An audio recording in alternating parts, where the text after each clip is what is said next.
તો રેઝિસ્ટન્સ શું છે? જ્યાં આગળ સપ્લાય છે, આખું ઉલટું થઈ ગયું. ત્યાં ડિમાન્ડ હતી, અહીંયા સપ્લાય ચાલી રહ્યું છે. એટલે વારંવાર ત્યાં સેલિંગ ની સપ્લાયની ઝોન ચાલી રહી છે, ત્યાંથી વેચવાલી આવી રહી છે, ત્યાં લોકો વેચે છે. હવે એનું કારણ શું છે આપણે પાછું નથી જોવાનું, રાઈટ? આપણે જોવાનું છે કે આપણે કરવાનું શું છે. રેઝિસ્ટન્સ દેખાય છે, આપણે વેચી નાખીએ. અગર રેઝિસ્ટન્સનું કામ કરે, કેવી રીતે ખબર પડશે? સમજો કે 400 રૂપિયાનું રેઝિસ્ટન્સ છે ને ત્યાંથી વારંવાર પાછું 390 380 થાય છે. એનો મતલબ કે આ રેઝિસ્ટન્સ ક્રોસ નથી કરી શકતો, તો આપણે એને એકવાર માટે કાઢી દઈએ, પછી રેઝિસ્ટન્સ ક્રોસ કરી જશે તો પાછા લઈ શકીએ. આપણે એન્ટ્રી ક્યારે પણ કરી શકીએ, પણ આ આખા માર્કેટમાં સૌથી ઇમ્પોર્ટન્ટ શું છે? એક્ઝિટ કરવાનું. ટાઈમ પર એક્ઝિટ નહીં કરીએ તો આપણે આમાં પછી પસ્તાવું પડે.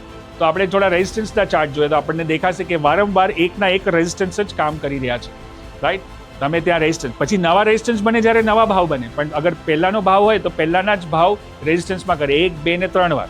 હવે તમે જોશો કે ત્રીજી વાર કે બીજી વાર જ્યારે રેઝિસ્ટન્સ લીધું તો ત્યાં મને અગર દેખાતું હોય કે રેઝિસ્ટન્સ છે, તો હું મારી પાસે સમજો લોંગ પોઝિશન હોય તો હું એમાંથી એક્ઝિટ કરી શકું, કાં તો અગર હું ફ્યુચર્સ એન્ડ ઓપ્શન્સમાં કરતો હોઉં તો હું એમાં શોર્ટ પોઝિશન પણ કરી શકું.